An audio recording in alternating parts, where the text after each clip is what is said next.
Hello नमस्कार good evening. आप सभी प्रशिक्षुओं का शैलेश क्लासेज में हार्दिक स्वागत है। शाम के 6 बज चुके हैं और 6 बजे से डीएलएड सेकेंड सेमेस्टर के मैथ की होती है जबरदस्त क्लास। तो जल्दी से सारे प्रशिक्षु एक बार फटाफट जुड़ जाइए, आपकी क्लासेज स्टार्ट हो चुकी है। कल हमारी पहली क्लास थी मैथ की, जहां पे हमने आपको बेसिक से सिखाए, और आज हमारी ये मैथ की दूसरी क्लास होने वाली है जहां पे हम उससे आगे आपसे बात करने वाले हैं। तो एक बार फटाफट सारे बच्चे लाइव आ जाइए भाई, ठीक है, और भी सारे दोस्तों को शेयर कर दीजिए। ये आज आपकी दूसरी और फ्री क्लास होने वाली है, ठीक है। इस क्लास को आपको देख करके ये डिसीजन ले लेना है कि शैलेश क्लासेज में वाकई पैसा देने लायक है या नहीं, या शैलेश क्लासेज हमें डीएलएड पढ़ा पाएगा कि नहीं पढ़ा पाएगा, ठीक है। तो ये सारे डिसीजंस आपके होने वाले हैं। तो आइए देखते हैं कि एक बार थोड़ा सा हम ये देख लें कि कल की क्लास में हमने किस किस चीज का अध्ययन किया था। तो अगर हम देखें तो कल की क्लास में हमने जाना था कि प्राकृतिक संख्या किसे कहते हैं। हमने क्या जाना था कि प्राकृतिक संख्या किसे कहा जाता है, ठीक है। फिर दूसरा हमने इसी में जाना कि पूर्ण संख्या क्या होती है, पूर्ण संख्या क्या होती है। तीसरा पॉइंट हमने यह जाना कि पूर्णांक क्या होता है, पूर्णांक क्या होता है, ठीक है। इसको आई या जेड से प्रदर्शित करते हैं, इसको डब्ल्यू से प्रदर्शित करते हैं, और इसको एन या नेचुरल नंबर से प्रदर्शित करते हैं। गुड इवनिंग स्मिता, ठीक है। तो ये सारी बातें हमने आपको कल के क्लास में स्पष्ट रूप से बता दी थी। ये तीनों पॉइंट पे हमारी चर्चा हो चुकी थी। हमने आपको इस पॉइंट में बताया कि जब कोई संख्या 1 से शुरू होकर के अनंत तक जाती है तो उसको हम लोग क्या बोलते हैं, उसको हम लोग प्राकृतिक संख्या बोलते हैं या धनात्मक पूर्णांक बोलते हैं। गुड इवनिंग प्रिंस राज। और सबसे छोटी प्राकृतिक संख्या 1 और सबसे बड़ी प्राकृतिक संख्या अनंत होती है। वहीं पे हमने बताया कि पूर्ण संख्या जो होती है वह 0 से शुरू होकर के इनफाइनाइट तक जाती है, तो सबसे छोटी पूर्ण संख्या 0 और सबसे बड़ी पूर्ण संख्या या तो ज्ञात नहीं कर सकते या फिर अनंत होता है। जबकि पूर्णांक में बताया कि जब धनात्मक, ऋणात्मक और 0 तीनों को कॉम्बिनेशन बना दिया जाता है तब वो पूर्णांक होता है। ये इनफाइनाइट से शुरू होता है और इनफाइनाइट तक जाता है। इसमें ना तो आप सबसे छोटा पूर्णांक ज्ञात कर सकते हैं, ना तो सबसे बड़ा पूर्णांक ज्ञात कर सकते हैं। ये 3-4 बातें थी कल जो हमने आपसे कर ली थी। अब आइए आज हम सबसे पहले यहां पे 2-3 वर्ड पे चर्चा करेंगे जो आज का टॉपिक होने वाला है। सबसे पहली चीज हम जानेंगे परवर्ती संख्या, परवर्ती संख्या, ठीक है। और ये सारे टॉपिक टेट के लिए भी बहुत इंपॉर्टेंट है, ध्यान दीजिएगा। इसी परवर्ती संख्या को उत्तरवर्ती संख्या भी बोला जाता है। क्या बोला जाता है? उत्तरवर्ती संख्या बोला जाता है, ठीक है। इसी परवर्ती संख्या को जो है ना अनुवर्ती संख्या भी बोला जाता है, अनुवर्ती संख्या भी बोला जाता है, ठीक है। इसके कितने नाम हैं मैं सबसे परिचित करा देता हूं, ठीक है, ताकि आपसे कुछ भी पूछ ले तो आपको ये डिस्टर्ब ना हो कि यार ये क्या चीज पूछ ली। क्या क्या नाम है?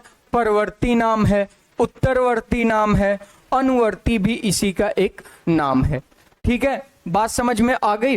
अगर इसी को इंग्लिश में बोले, इसी को हम बोलते हैं successor number, SUCCESSOR, successor number, ठीक है।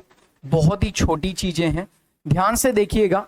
ये कभी मत समझिएगा कि ये बहुत आसान सिलेबस है जो हमसे पूछा जा रहा है, ठीक है। आप कभी कभी सोचेंगे कि डीएलएड में या बीएड में या इतने बड़े स्तर पे ये छोटी छोटी बातें क्यों हैं, तो ध्यान से समझिए।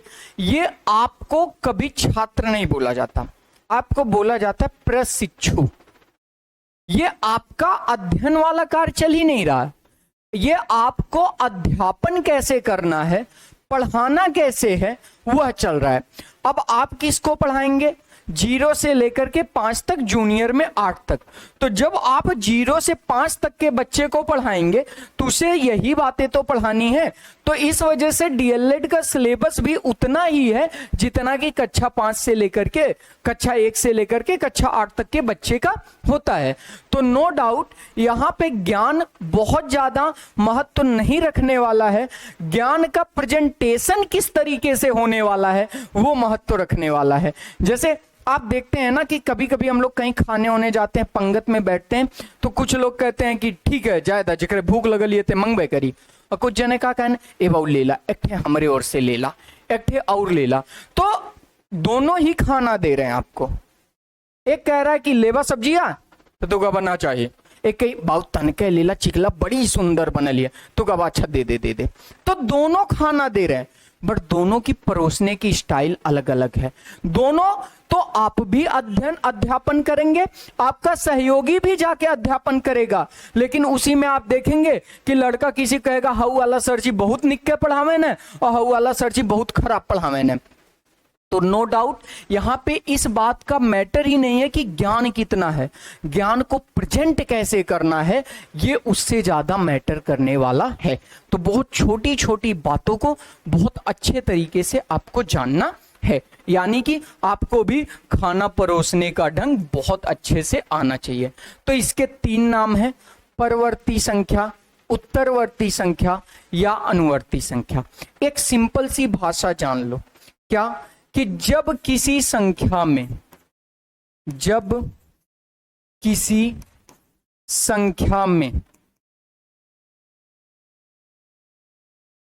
एक जोड़ दिया जाए, क्या कर दिया जाए?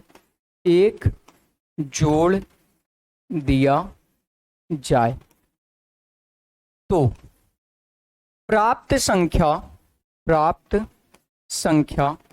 परवर्ती संख्या कहलाती है, प्राप्त संख्या अनुवर्ती संख्या कहलाती है, अनुवर्ती संख्या कहलाती है। ठीक है, बस इतनी सी बात है। क्या करोगे? जब किसी संख्या में एक जोड़ दोगे, ठीक है। अगर हम लोग थोड़ा सा ठेठ भाषा में समझे, अपने गांव की भाषा में थोड़ा सा समझे, तो इसी को हम एक और नाम दे सकते हैं, अगली संख्या। क्या नाम दे सकते हैं? अगली संख्या। ठीक है, अगली संख्या। ठीक है, अंग्रेजी वाला अगली ना, अंग्रेजी में अगली मतलब बदसूरत हो जाला। ठीक है, तो यहां पे हम क्या दे सकते हैं? अगली संख्या। इसने क्या कहा? आपके सामने कोई संख्या लिखी है, आप उसमें क्या करिए? एक जोड़ दीजिए। अब जो संख्या आपको मिलेगी वही उसकी क्या होगी? उत्तरवर्ती, अनुवर्ती, सक्सेसर नंबर, प्रीसीडिंग नंबर, अगली संख्या या परवर्ती संख्या होगी। ठीक है, जैसे मैं यहां पे कुछ संख्या लिख दे रहा हूं, ये संख्या है, आपको ना इसका क्या बताना है? इसका परवर्ती बताना है। इसका क्या बताना है? परवर्ती संख्या बतानी। देखिए मैथ में प्रैक्टिस बहुत ज्यादा जरूरी है। ठीक है, तो मैं यहां लिख रहा हूं 79, 106 और मैं यहां पे लिख रहा हूं 39। ठीक है, ये 3 संख्याएं, 1039। आपको क्या बताना है? इनका क्या बताना है? परवर्ती संख्या बतानी है। ठीक है भाई, क्या बतानी है? इनकी परवर्ती संख्या बतानी है। तो नो डाउट आप लोग बता लेंगे। आप लोग क्या करेंगे? इन सब में क्या ऐड करेंगे? +1। क्या ऐड कर देंगे? +1 ऐड कर देंगे। ठीक है, और जब आप +1 ऐड कर देंगे तो आपको रिजल्ट क्या मिलेगा? यहां पे रिजल्ट मिल जाएगा 80। ठीक है, यहां पे रिजल्ट मिल जाएगा 107 और यहां पे रिजल्ट मिल जाएगा 1040। ठीक है, और यही सारी संख्याएं क्या हो गई? परवर्ती संख्या हो गई। यही सारी संख्याएं क्या हो गई? परवर्ती संख्या हो गई। यही सारी संख्याएं कौन सी हो गई? उत्तरवर्ती संख्या हो गई। यही सारी संख्याएं क्या हो गई? अनुवर्ती संख्या हो गई। ठीक है भाई, बिल्कुल स्मिता 80, 107, 1040 क्लियर हो? आ जाओ, बड़े छोटे छोटे पॉइंट हैं यार। ठीक है, नेक्स्ट की तरफ बढ़ते हैं, अगली संख्या ले लेते हैं। अगला क्या है? पूर्ववर्ती संख्या। पूर्ववर्ती संख्या। ठीक है, इसी को आप दूसरी भाषा में कह सकते हो पिछली संख्या, पिछली संख्या। ठीक है, इसी को आप अंग्रेजी में क्या बोलते हो भाई? अंग्रेजी में बोलते हो आप, क्या बोलते हो जो बताना? प्रेडेसेसर नंबर। ठीक है, प्रेडेसेसर नंबर,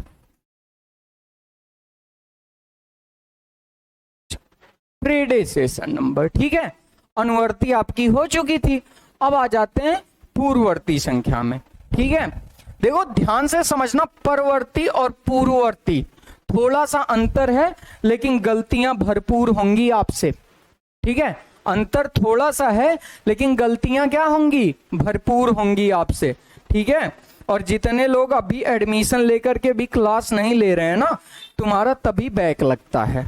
ठीक है, तुम्हारे पास पढ़ने के लिए टाइम है नहीं, माँ बाप 40,000 रुपये में एडमिशन करा ही दिए, फिर बाद में रोगे सर जी इस सब्जेक्ट में बैक लग रहा है, उस सब्जेक्ट में बैक लग रहा है। ये नहीं है कि दिन भर में 1.5 घंटा समय निकाल के पढ़ लें। ठीक है, बेवकूफ कहीं के। चलो, तो जब किसी संख्या में से, किसी संख्या में से एक घटा दिया जाए, एक क्या किया जाए? घटा दिया जाए, तो प्राप्त संख्या, प्राप्त संख्या पूर्ववर्ती संख्या कहलाती है। पूर्ववर्ती संख्या कहलाती है। बात आ गई समझ में? जोड़ोगे तो परवर्ती और घटाओगे तो पूर्ववर्ती। ठीक है, गुड इवनिंग मिथिलेश जी। ठीक है, क्लास टाइम से अटेंड कर लिया करिए। क्या कह रहा है भाई? अब की बार एक घटा दो।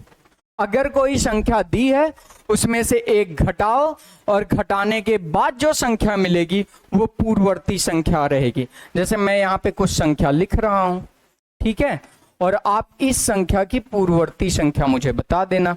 जैसे मैंने लिखा 15, मैंने लिखा 1040, मैंने लिखा 516, ठीक है, मैंने लिखा 6008। ठीक, इनकी आपको क्या बताना है? पूर्ववर्ती संख्या बतानी है। बात समझ में आ रही है? चलो देखो, कामयाबी तुम्हारे द्वार पे आके खड़ी है सेलेस क्लासेज के रूप में। ठीक है, ताकि तुम्हारा डीएलएड अच्छे से हो जाए। अब तुम ले रहे हो कि नहीं? ठीक है, वो कहावत सुने हो ना, जिनके सही समय पे सही फैसले होते हैं उन्हीं के पीछे एक दिन काफिले होते हैं। कुछ लोग बहन यह डाउट में लें कि नहीं लें, कुछ जने सोचा था ले ही ला, कौन बहुत ज्यादा पैसा लगत है। ठीक है, तो कुछ लोग लास्ट में लिए, जब पछता लिए, एक आध 2 महीना बीत गई तब। तो अब क्या करना है? सब में से क्या घटा दो? -1 घटा दो।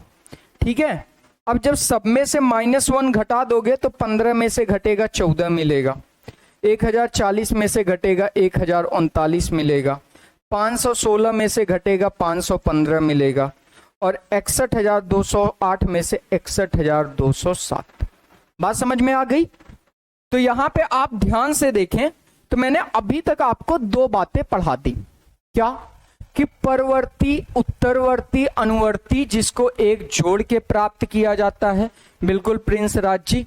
ठीक है, और उसके बाद आपको नेक्स्ट चीज क्या पढ़ाई? नेक्स्ट चीज पढ़ा दी कि भाई यहां पे क्या आपका पूर्ववर्ती या पिछला प्रेडेसेसर एक घटा के प्राप्त किया जाता है। यहां तक क्लियर है ना आप लोग? ठीक है, चल अब आगे आ जाओ। एक और वर्ड से इंट्रोड्यूस करते हैं जिसका फर्स्ट सेमेस्टर में पहला ही क्वेश्चन आया था, प्रतिलोम। अब बड़ा सुंदर सा क्वेश्चन था, सुंदर नहीं हार्ड क्वेश्चन था। ठीक है, प्रतिलोम। ठीक है, क्या होता है? प्रतिलोम। प्रतिलोम माने ऐसे जानो उल्टा। ठीक है, प्रतिलोम माने क्या होता है? उल्टा, अपोजिट। क्या होता है प्रतिलोम माने?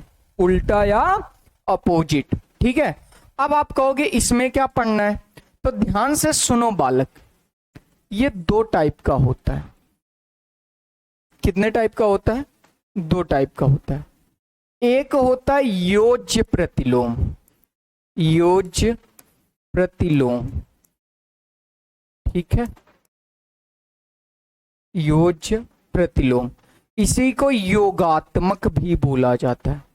देखो, हिंदी भी जानो, अंग्रेजी भी जानो, ठीक है, क्योंकि ये पेपर बाइलिंगुअल तो होगा नहीं और पता चले हिंदी में आ गया तुम शब्दों से नहीं परिचित हो। दूसरा होता है गुणात्मक प्रतिलोम, गुणात्मक प्रतिलोम, ठीक है। अब ध्यान से सुनना, एक क्या होता है, एक होता है आपका योज्य प्रतिलोम और दूसरा क्या होता है, गुणात्मक प्रतिलोम होता है। यहां तक बात समझ में आई लल्ला?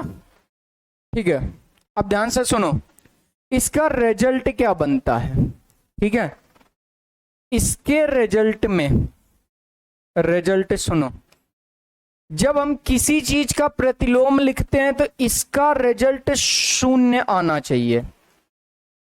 क्या आना चाहिए? इसका परिणाम शून्य आना चाहिए। और जब गुणात्मक प्रतिलोम लिखते हैं ना, तो जो इसका रिजल्ट है, रिजल्ट, वो आपका 1 आना चाहिए। क्या आना चाहिए? 1 आना चाहिए, 1। ठीक है, बात समझ में आ गई?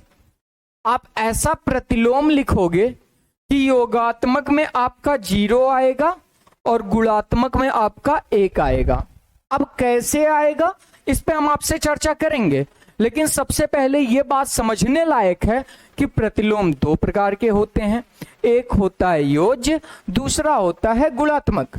योज्य प्रतिलोम का रिजल्ट जो आता है वो 0 आता है और गुणात्मक प्रतिलोम का जो रिजल्ट आता है वो 1 आता है। ठीक है, अब इसके नाम में इसके गुण छिपे हैं बेटा, ध्यान से सुनो। योज्य प्रतिलोम मतलब जोड़ने पर, ठीक है, ध्यान से मेरी बात को समझो। यो 0 कैसे आना चाहिए? जोड़ने पर आना चाहिए, जोड़ने पर। और ये क्या गुणात्मक प्रतिलोम 1 कैसे आना चाहिए? गुणा करने पर, गुणा करने पर। ठीक है, अभी देखो क्या चल रहा है ना, मैं आपको एक चीज समझाता हूं। इस क्लास में सिर्फ ये नहीं सीखना है कि हम परीक्षा पास कर लें, इस क्लास में एक्चुअली ये भी सीखना है कि जैसे मुझे ना बड़े बच्चे पसंद करते हैं और कुछ ना पसंद करते हैं। फायदा दोनों में, पसंद करने वाले के दिल में रहेंगे और ना पसंद करने वाले के दिमाग में, लेकिन आप कोशिश करिए कि जगह दिल में बने। बेसिक ऑफ द कॉन्सेप्ट ये है कि आप मेरी टीचिंग वो पसंद करते हैं, मेरी शकल नहीं पसंद करते, मेरी शकल से उन्हें कोई मतलब नहीं, मेरी टीचिंग स्टाइल पसंद करते हैं। वैसे ही मैं यहां पे सिखा रहा हूं कि हम कितनी आसान भाषा में कोई बात डिलीवर करें कि बच्चा उसको आराम से सीख जाए।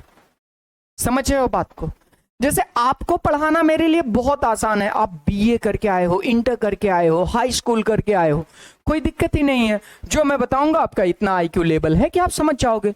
लेकिन आप जिसे पढ़ाने जा रहे हो दोस्त ना, वो कोरा कागज है और उसको आप जो बताओगे वो वही सीखेगा। आप उसको क को कहोगे क ना बी है ना, तो कहीं बी है, क्या बतौले मास्टर साहब? क्यों? क्योंकि उसका पूर्व ज्ञान कुछ नहीं है। बात समझ में आ रही? तो आपको चीजों को अच्छे ढंग से रिप्रेजेंट करना आना चाहिए। तो प्रतिलोम में योगात्मक प्रतिलोम जोड़ने पर 0 रिजल्ट देता है और गुणात्मक प्रतिलोम गुणा करने पे 1 रिजल्ट देता है। अब आइए हम बात करेंगे यहां पर योगात्मक प्रतिलोम की। योगात्मक प्रतिलोम की, ठीक है। अब योगात्मक प्रतिलोम आपसे क्या कहता है कि किसी संख्या में, किसी संख्या में कुछ ऐसा जोड़ा जाए, कुछ ऐसा जोड़ा जाए, ठीक है, जोड़ा जाए कि परिणाम शून्य हो। क्या होना चाहिए? शून्य हो जाए। योगात्मक प्रतिलोम आपसे क्या कह रहा है कि किसी संख्या में कुछ ऐसा जोड़ा जाए कि उससे परिणाम जो मिलना चाहिए वो क्या मिलना चाहिए? शून्य मिलना चाहिए। तो बेसिकली अगर देखो तो आपको समझ में आएगा कि प्लस माइनस का जो कॉम्बिनेशन होता है वो जीरो बनाता है। जैसे मैं आपको समझाऊं, देखो मैंने आपसे कहा कि ये 5 है, आपको योगात्मक प्रतिलोम लिखना है, योगात्मक प्रतिलोम लिखना है, ठीक है, किसका? संख्या का, ठीक, संख्या, और इससे क्या आएगा? परिणाम आएगा, परिणाम। अब ध्यान से सुनो, यहां पे हमें परिणाम क्या लाना है? परिणाम हमेशा हमें जीरो लाना है, संख्या हमें मिलेगी, उसका योगात्मक प्रतिलोम हमें लिखना है।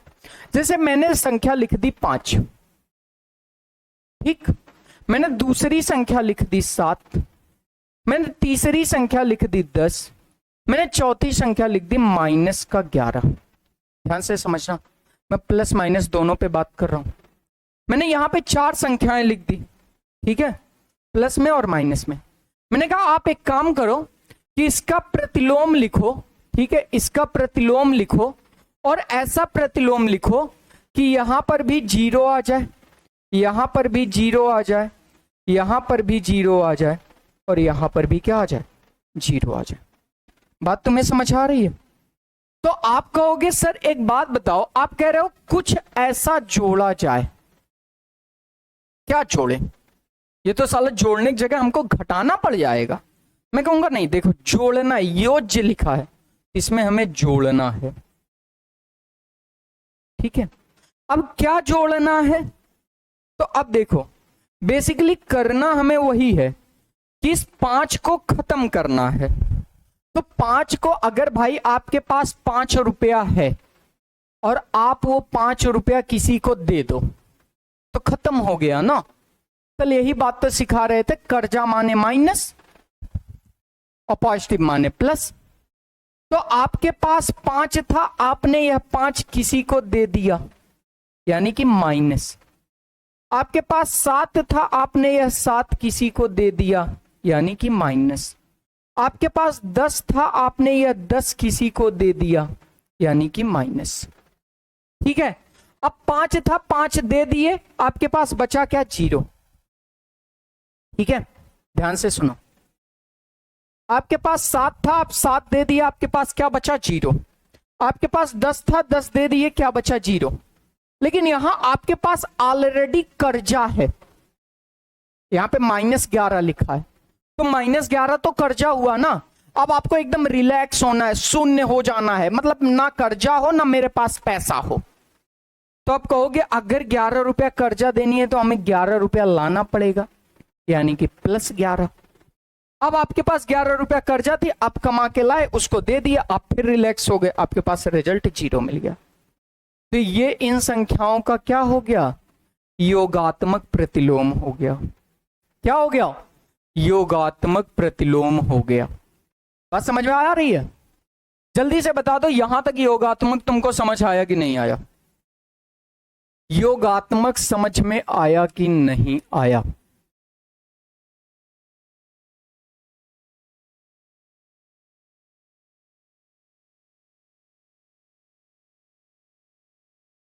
फटाफट बताओ। देखो मैथ की टेंशन तो छोड़ दो बालक, और एक बात दोस्त सच सच बता दूं कि जिसने बीटीसी के चारों सेमेस्टर अच्छे से कवर कर लिए सारी सब्जेक्ट, ना उसको कभी टेट की कोचिंग करनी पड़ेगी, ना सीटेट की, ना सुपर टेट की। एकदम ध्रुव सत्य है, ठीक है, उसको बस देखना पड़ेगा। चलो अब हम यहां पे कुछ संख्या लेते हैं, -110 ले लेते हैं, ठीक है, 1057 ले लेते हैं, -5026 ले लेते हैं, 3576 ले लेते हैं और -256 ले लेते हैं। यहाँ पे मैंने कुछ संख्याएं लिख दी, ठीक है। और आपको क्या करना है, इसका योगात्मक प्रतिलोम बताना है, ठीक है। Prince Raj yes sir, Smita yes sir. चलो भाई, अच्छी बात है, समझ में ही आना चाहिए, ठीक है, समझ में ही आना चाहिए। अब आपको इसका क्या लिखना है, योगात्मक प्रतिलोम लिखना है। बता दो, लिख लोगे? अब आसान भाषा बता दूं, जो संख्या लिखनी है, लिखी है, वही तुम दोबारा लिख दो बस। अगर उसके साथ कोई चिन्ह नहीं है, अगर कुछ भी चिन्ह में नहीं लिखा है, जैसे यहां पे कुछ नहीं लिखा है, तो कुछ ना लिखने का मतलब प्लस समझना। कुछ ना लिखने का मतलब क्या समझोगे, प्लस समझोगे। तो आप 1057 लिखा है, तो आप यहां भी 1057 लिखो, यहां पे सब में प्लस प्लस का चिन्ह लगाओ। यहां पे 110 लिखा है, आप 110 लिखो। यहां 5026 लिखा है, 5026 लिखो। यहां पे 3576 लिखा है, 3576 लिखो। और आप यहां पे 256 लिखो। जो लिखा है वही लिख दो। बिल्कुल बिल्कुल स्मिता, एकदम करेक्ट है। अब आपको क्या करना है भाई, आपको करना कुछ नहीं है। यहां पे देखो माइनस चिन्ह था, तो यहां पे प्लस लगा दो, या डायरेक्ट 110 रहने दो, कोई फर्क नहीं पड़ता। यहां पे चिन्ह कुछ भी नहीं है, मतलब प्लस है, तो यहां माइनस लगा दो। यहां पे माइनस है तो इसको ऐसे रहने दो, इसकी काउंटिंग ही प्लस में होगी। यहां पे प्लस है तो इसके सामने माइनस लगा दो, और यहां पे माइनस है तो इसके सामने प्लस। अब इसका रिजल्ट क्या बना, 0 बन गया। रिजल्ट क्या बना, 0 बन गया, ठीक है। रिजल्ट क्या बना, 0 बन गया। बात समझ में आ गई? यही होता है आपका योज्य प्रतिलोम या योगात्मक प्रतिलोम, जो आपके सिलेबस में है। आ जाओ, थोड़ा सा आगे बढ़ें और बढ़ते हैं गुणात्मक प्रतिलोम की तरफ।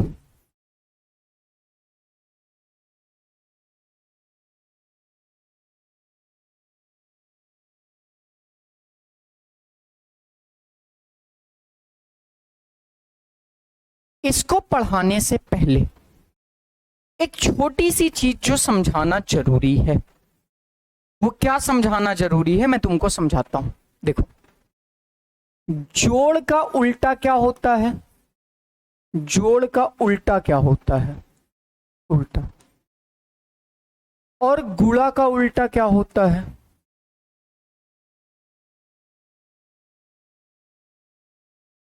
ध्यान से समझो। तो जोड़ का उल्टा होता है घटाना, और गुणा का उल्टा होता है भाग। गुणा का उल्टा क्या होता है, भाग होता है। जोड़ का उल्टा क्या होता है, घटाना होता है। अब इसी भाग को एक दूसरे तरीके से लिखा जाता है।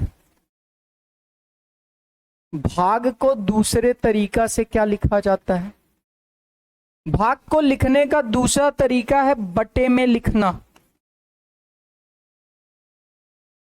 बटे में लिखना, ठीक है। मतलब समझ रहे हो कि अगर मैं लिख दूं कि 10 में 5 से भाग देनी है, तो ये एक तरीका हो गया रिप्रेजेंट करने का। इसी को आप ऐसे भी लिख सकते हो कि 10 बटे में 5, या इसी को ध्यान से समझो, ऐसे भी लिख सकते हो। कैसे लिख सकते हो, ऐसे भी लिख सकते हो, 10 गुणे 1/5, ठीक है। 5 से भाग दे रहे थे, 5 को ले जाके बटे में लिख दिया, ठीक है। तो जैसे आपने देखा कि जोड़ के साथ क्या कर रहे थे, सेम संख्या को माइनस चिन्ह में लिख दे रहे थे, माइनस होगा तो प्लस चिन्ह में लिख दे रहे थे। ये काम हम कर रहे थे किसमें, योज्य प्रतिलोम में, योगात्मक प्रतिलोम में, ठीक है। तो गुणात्मक प्रतिलोम में क्या होगा, आइए आपको हम समझाते हैं, ठीक है। गुणात्मक प्रतिलोम में क्या होगा भाई, किसी संख्या का गुणात्मक प्रतिलोम लिखने के लिए गुणात्मक प्रतिलोम लिखते समय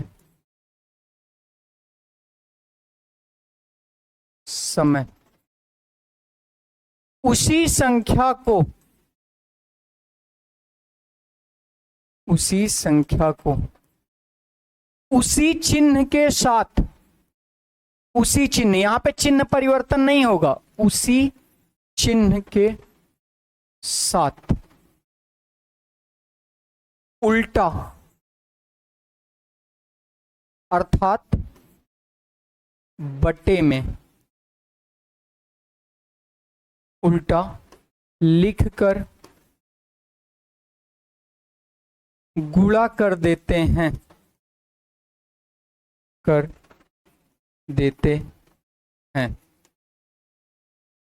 और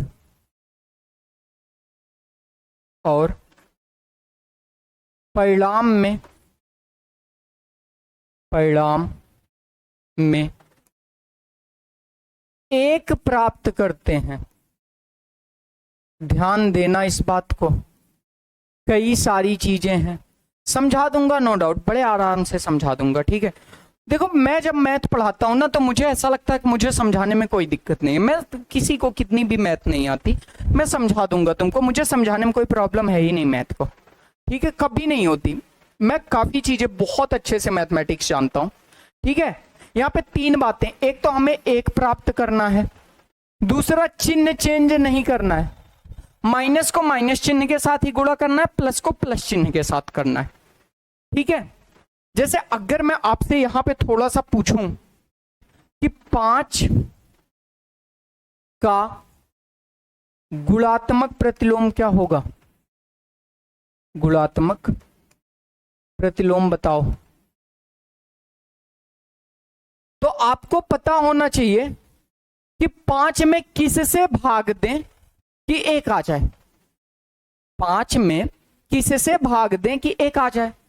तो आप कहोगे सर अगर 5 में 5 से भाग दे दें तो 1 आ जाएगा, तो हम लिखेंगे 5 गुणे 1/5। अब ये क्या होगा, अब इससे रिजल्ट क्या आएगा, ये 5 इस 5 को कैंसिल कर देगा, परिणाम 1 आ गया, और यही तो हमें चाहिए था, यही तो हमें चाहिए था, बताओ जल्दी।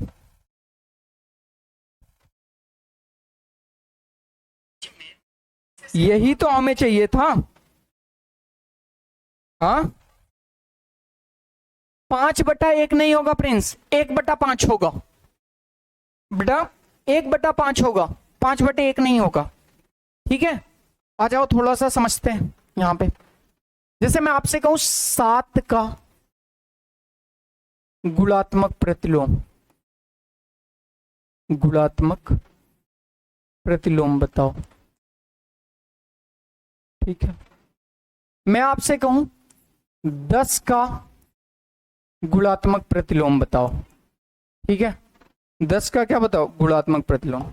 मैं कहूं -15 का गुणात्मक प्रतिलोम बताओ, मैं कह रहा हूं -50 का गुणात्मक प्रतिलोम बताओ, ठीक है। ध्यान से बात को समझ लो, मैंने यहां पे 4 संख्याएं लिखी है, अभी और भी चीजें बताऊंगा यार, बड़ी खूबसूरती इससे मैथ पढ़ाऊंगा, यकीन मानो दोस्त, जीवन में कभी दिक्कत नहीं होगी। और यहां पे देख रहे हो ये जो 319 482 आपकी आईडी के सामने लिखा आ रहा है ना, इसका मतलब ये है बेटा कि इतने लोग क्लास ले रहे हैं, लेकिन देख रहे हो कमेंट करने में ना, ठीक है, कमेंट करने में भार पड़ा हुआ है, ठीक है, कमेंट करने में क्या भार पड़ा हुआ है, क्लियर। अब मुझे बताओ 7 का गुणात्मक प्रतिलोम मतलब, 1 मिनट रुक जाइए।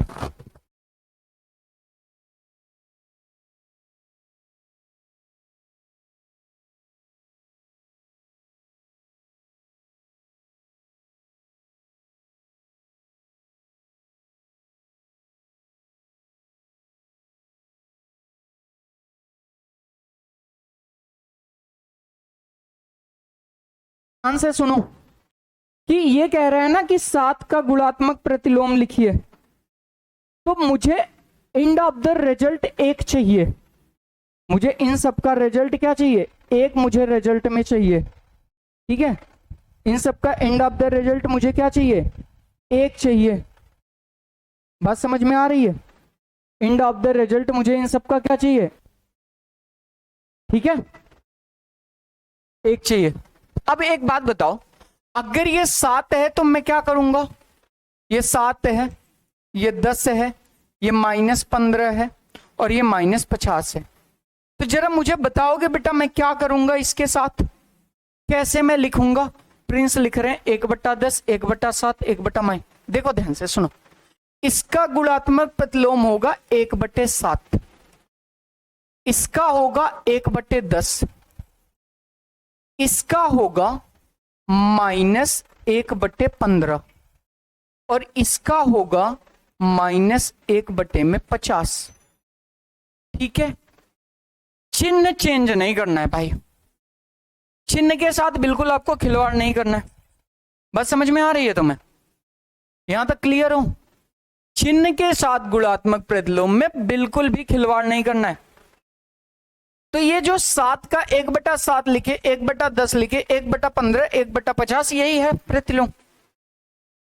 ठीक है, तो यही बात मैंने आपको ना पीछे रिटेन करवा दी कि किसी संख्या का गुणात्मक प्रतिलोम लिखते समय उसी संख्या को उसी चिन्ह के साथ, मतलब प्लस है तो प्लस के साथ, माइनस है तो माइनस के साथ, उल्टा यानी कि बटे में लिखकर गुणा कर देते हैं और परिणाम में 1 प्राप्त करते हैं। बात समझ में आ गई तुम्हारे? यहां तक क्लियर हो?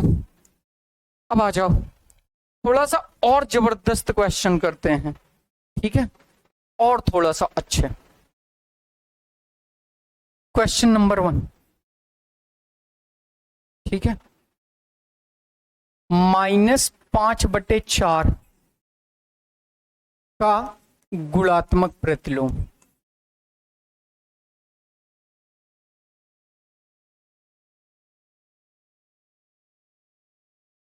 ठीक है, क्वेश्चन नंबर 2, 7/16 का गुणात्मक प्रतिलोम।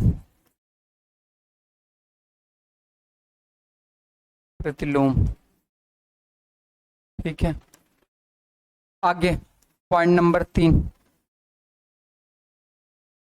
-19/56 का गुणात्मक प्रतिलोम। चलो, अब बटे में हो गई चीजें। ठीक है, तो ये डिस्टर्ब बिल्कुल नहीं होना है बेटा। देखो यही सवाल आए थे फर्स्ट सेमेस्टर में, जो पहली क्लास लगी थी ना, पहला सेमेस्टर का जो पहला बहुविकल्पी क्वेश्चन है, मैं आपको एज ए डिजिट क्वेश्चंस करवा दूंगा बेटा।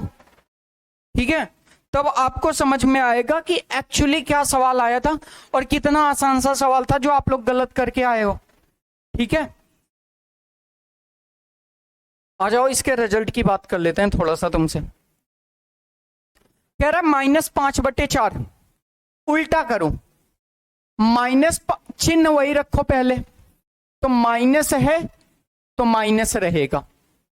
ये 5/4 है तो उल्टा कर दो 4/5, यही आपका उत्तर है। ये 7/16 है तो प्लस है तो प्लस रहने दो, 16/7 कर दो, यही आपका क्या है? उत्तर है। -19/56 है तो माइनस है तो माइनस करो और यहां पे 56/19 कर दो, यही आपका उत्तर हो जाएगा। अब जरा मुझे बताओ यहां तक किसको बात समझ में नहीं आई? ठीक है, या मुझे बताओ यहां तक किसको बात समझ में नहीं आई, या किसको ऐसा लग रहा है कि यार ये सवाल कठिन था?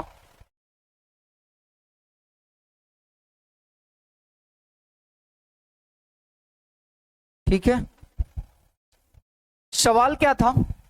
आ जाओ देखते हैं।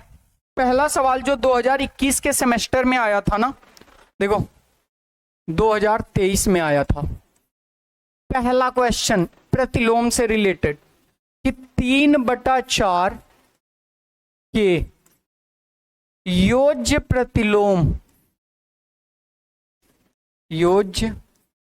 प्रतिलोम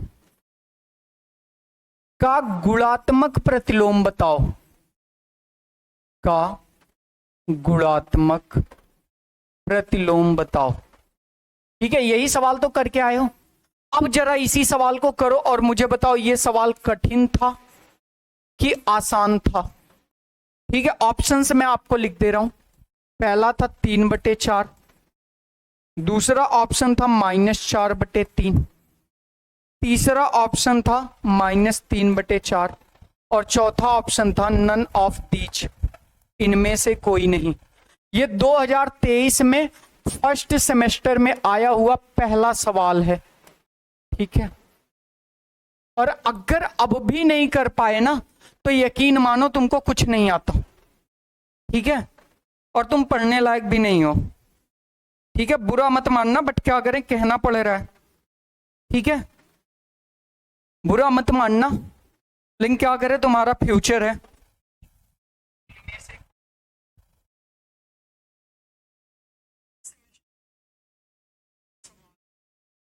जानते हो बेटा, जो टीचर होता है ना वो कुम्हार की तरह होता है। वो चाहता है कि हमारा बर्तन ना बहुत सुंदर और गोल बने। अब सुंदर भी बनाना है, शेप भी देना है, तो ठोकना तो पड़ेगा। सेम चीज टीचर्स की हाल होती है। उसको अपने बच्चे को ना बहुत नॉलेजेबल बनाना होता है। अब प्रेम से तुम मानोगे नहीं, तो कठोर शब्द और कठोर तमाचे ये दोनों इस्तेमाल करने पड़ेंगे। ठीक है, अब ये कैसे हुआ, आ जाओ थोड़ा सा देखते हैं। देखो, पहले इस सवाल को दो तरीके से चेंज करते हैं। सवाल पहले स्टेप में लेके आते हैं कि 3/4 का योज्य प्रतिलोम क्या होगा। योज्य प्रतिलोम, ये पहला स्टेप है आपका। अब 3/4 का आपको योज्य प्रतिलोम चाहिए बेटा, तो कैसे आप निकालोगे। तो हमने बताया कि योज्य प्रतिलोम निकालने के लिए कुछ नहीं करना है, सेम चीज उठाओ, माइनस लगा दो, खत्म। मतलब तुम्हारा उत्तर जो होगा ना, उत्तर वो हो जाएगा 3/4 है तो 3/4, और ये प्लस था तो यहां पे माइनस। ये तुम्हारा आंसर है।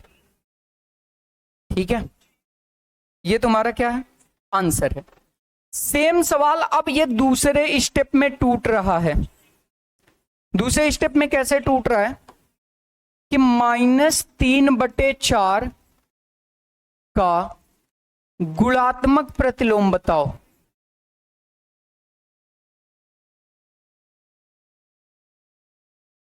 क्या बताओ, गुणात्मक प्रतिलोम बताओ। अब जरा तुम मुझे बताओ कि -3/4 का गुणात्मक प्रतिलोम क्या होगा। तो जब गुणात्मक लिखना मैंने सिखाया तो मैंने बताया कि अगर चिन्ह है माइनस तो माइनस रहने दो, उल्टा कर दो 4/3, और यही तुम्हारा फाइनल आंसर है।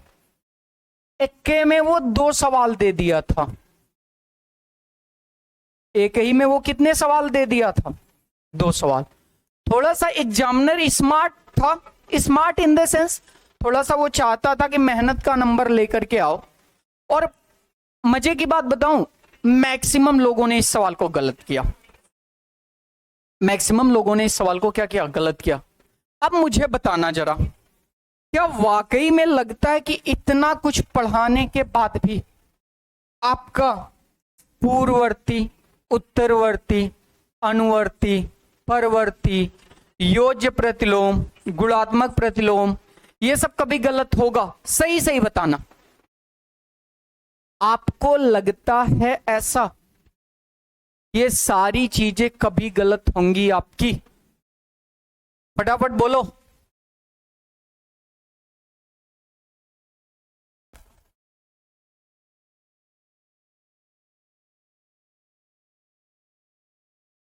अब ध्यान से मेरी बात को सुनो।